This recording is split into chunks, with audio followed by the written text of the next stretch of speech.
लाजिनायसो मोनो सान इउपिपिएल सरकाराथ' सरकार नङा मारैहाय सरकार नङा होननानै बुंखो आं लाजिनायसो मोनो प्रमद बर'नि खौरां बुङोब्ला आं लाजिनायसो मोनो साननो बिनि प्रमद बर' सारनि जुदि खोथाखौ जुदि भाबियोब्ला लाजिथाव बाथ्रा बियो आबसु आन्दलन खालामबोनानै बेसेबां सिगाङाव आसाम डिभाइड 50-50 होननानै बुंदोंमोन आसाम डिभाइड 50-50 दायो मानि खोमानो 50-50 नागिरखो बिलाय आरो दायो बुंनो थाङोब्ला बियो सिगां बे हेल' रायजोफोर खुलुमबाय बिथांखि ब्लग चेनेलाव नोंथांमोन बयखौबो बरायनानै लाग्रोनाय जाबाय। स' रायजोफोर जोङो नुनो मोनदों बिपिएफ पार्टीनि सासे आइजोआ इउपिपिएल नाम खोनाब्लानो लाजिखांनाय मोनो होननानै बुंदों। नाथाय बिथांमोननि जे बिपिएफ सरकार खुंनाय रायजोखौ गोसोखाङोब्ला ओरैबायदि गिखांनाय मोनो आरो लाजिखांनाय मोनो बर' हारिनि गेजेरावहाय। दा बे आइजोआ गावगानो सासे बर' भाषाखौ मोजाङै रोङा, बे गावनो बर' भाषाखौ मोजाङै सोलोङाखै आरो बेबायदि आइजोआ रायजो राजानि सिगाङावहाय सरकारखौहाय नाम खोनाब्लानो लाजिखांनाय मोनो होननाया जोबोद दुखुनांथाव जोंनि बर' हारिनि गेजेराव। दा बे आइजोखौ नायोब्ला सासे रायखसि राखावसिसो नुयो। जानो हागौ आइजोआ थांनाय समफोरावहाय बारग' सरकारजोंहाय लोब्बा लाखिनानै बिसोरजों मेलायनानैहाय रां रुफानि आंखाल गैयामोन आरो बे आइजोहा महर मुस्रिखौ फोसाबनो थाखाय बिपिएफ सरकारनिफ्राय एभेलेबेल रां मोननो जानो हागौमोन। दा इउपिपिएल सरकार देरहानानै 3 बोसोरसिमावहाय जानो हागौ बेहा मेकआप खालामनो महर मुस्रिखौ फोसाबनो नानेखा फाहामनो थाखाय राङा जोब्बाय। बेनिखायनो इउपिपिएल सरकारखौहाय रायनो ससियेल मिडियायावहाय ओंखारबोदों जानो हागौ रायजोफोर। दा सैथो बाथ्राखौहाय बेखेवनानै फोरमायनानै होयोब्ला बिपिएफनि सापर्टारफ्रा बिपिएफ लाभार्सफ्रा बिसोरो गाज्रि मोनो। दानि देरफुनाय लाइमोन सेंग्रा सिख्लाफ्रा सिगांनि बिपिएफ सालायनाय रायजोखौहाय एसेबां मिथियाबो जानो हागौ। दा बैसोर बायदि मानसिनोहाय मोनथिहोनो थाखाय गारबोनाय जाथायखौहाय खेंफुसारनानै होयोब्ला अपोजिशन पार्टीनि मानसिफ्रा गाज्रि मोनो आरो बिसोरो रागा जोङो। सैथोखौ बुंनानै होयोब्लानो बिसोरो रागा जोङो। नाथाय बेबायदि आइजोआबो जे बै बिपिएफ सरकारनि रायजो सालायबोनायखौहाय नुबोदों आरो सैथोखौ मिथिगौ, अब्लाबो बिसोर बायदि आइजोआ गावनि थाखायल' सानग्रा जानायनि थाखायनो रायजो राजानि सिगाङावहाय बेबायदि भाषण होयो। दा बिपिएफ सरकार सालायनाय समावहाय जायहा बिपिएफ सरकारजोंहाय सिथाबफानानै खामानि मावदों बैसोरल' उदै देरदों। बैसोर बायदि मानसियाल'सो रां रुफा आरजिनानै लानो हादों आरो सोरबा सोरबाया खाबु मोनसेयावबो आरजिनानै लानो हायैनि थाखाय दिनै इउपिपिएल सरकार जानायनिफ्राय गोदान सरकार जानायनिफ्राय बिसोरहा सुबिदा मोननायनि थाखायनो बिसोरो जांख्रिखांदों, इउपिपिएलनि एगेन्स्ट जादों, इउपिपिएलखौहाय सैयाखै। नाथाय इउपिपिएलआ जे हारि जौगानायनि थाखाय माखासे खामानि मावदों, बड'लेण्ड लाबोनो हायाखैब्लाबो, रन्जन दैमारि सारखौ बख'नो हायाखैब्लाबो इउपिपिएलआ रन्जन दैमारि सारखौबो जानो हागौ सिंजों सिं खामानि मावगासिनो दङ। नाथाय रन्जन दैमारि सारा जे हाग्रामा महिलारिनि आमोलावनो जोबजादों बेखौ बयबो मिथियो। नाथाय सुक्तिनि गेजेरजोंहाय बख'नांगौमोन, नाथाय बेयावबो हायाखिसै। बेयाव मा सिङावहाय मा जाथाय जानानै दङ बेखौबो जानो हागौ बिपिएफआ मिथिखागौ, अब्लाबो बिथांमोना रायजो राजानि मेगनखौ खाथेनानैहाय गोबांथार नंखाय बाथ्रा बुंनानै होयो।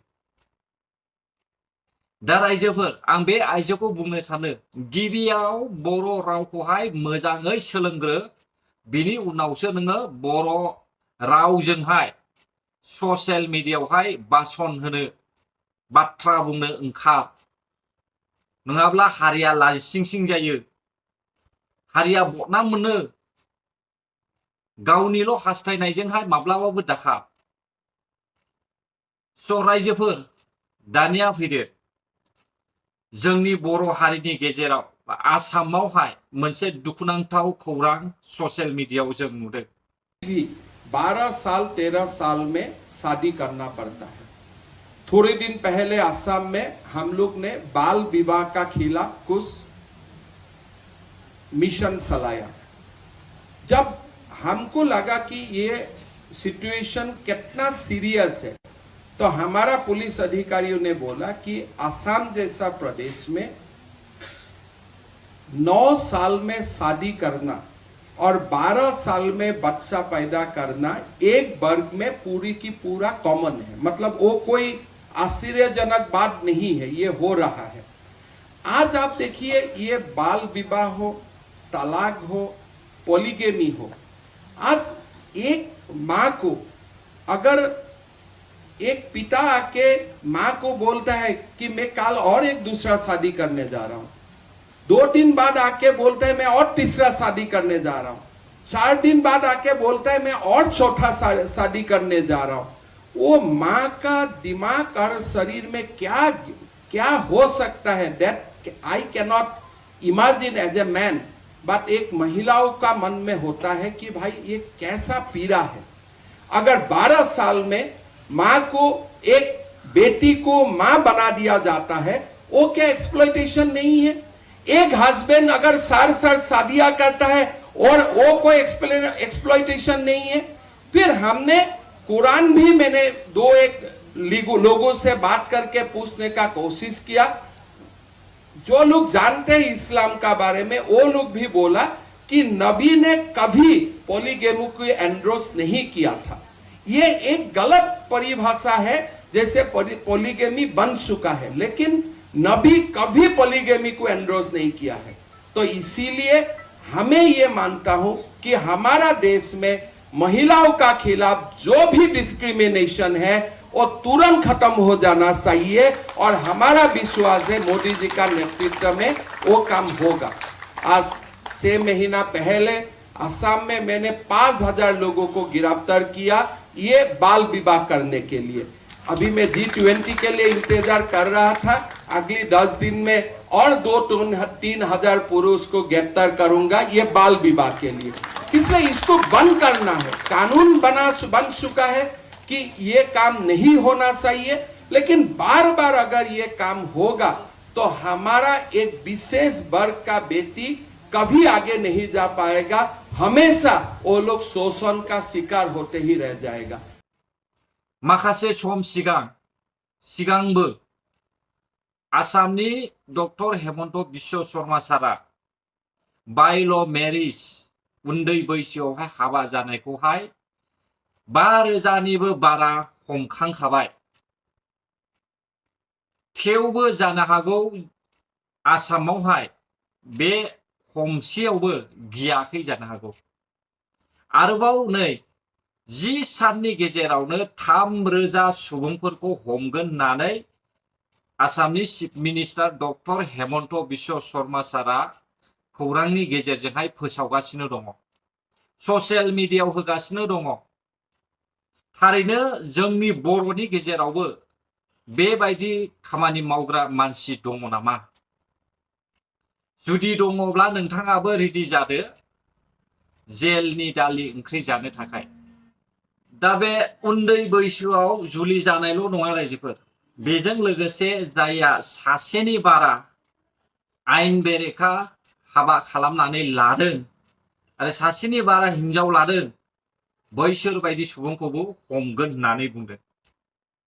अब्ला नोंथाङाबो सासे नामा बेबायदि खामानिजों लोब्बा थानाय? अब्ला जुदि नोंबो बे खामानिखौ मावदोंब्ला अब्ला नोंथाङाबो रेडि जानानै थादो।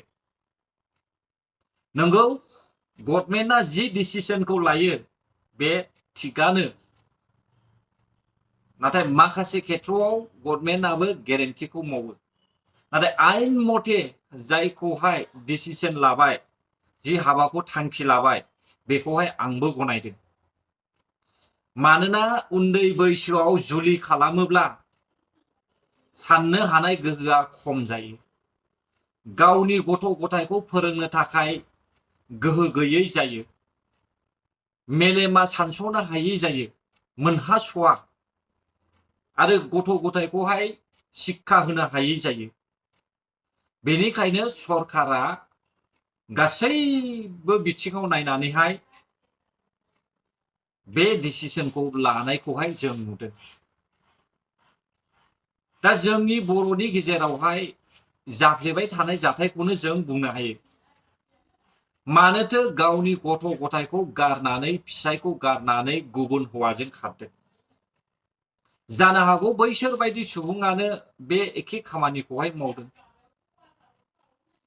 दा जुदि उन्दै बैसोआवहाय हाबा जानानैहाय गावनि मोदोमनि लुबैनायखौल' हास्थायनानै गुदि गैया बिजौ गैया फिउचारखौ नाहरा जासे गावनि लुबैनाय बायदि सासे हौवाजों जुलि जाहैबाय, नाथाय बैसोआनो जायाखै आरो फरायनायाबो कमप्लिट जायाखै आरो साननो हानाय गोहोआबो खम, ओरैनो जुलि जाहैबाय, गथ' गथाय खांबाय, गथ' गथाया देरबाय, दानिया फोरोंनो नांसिगौ।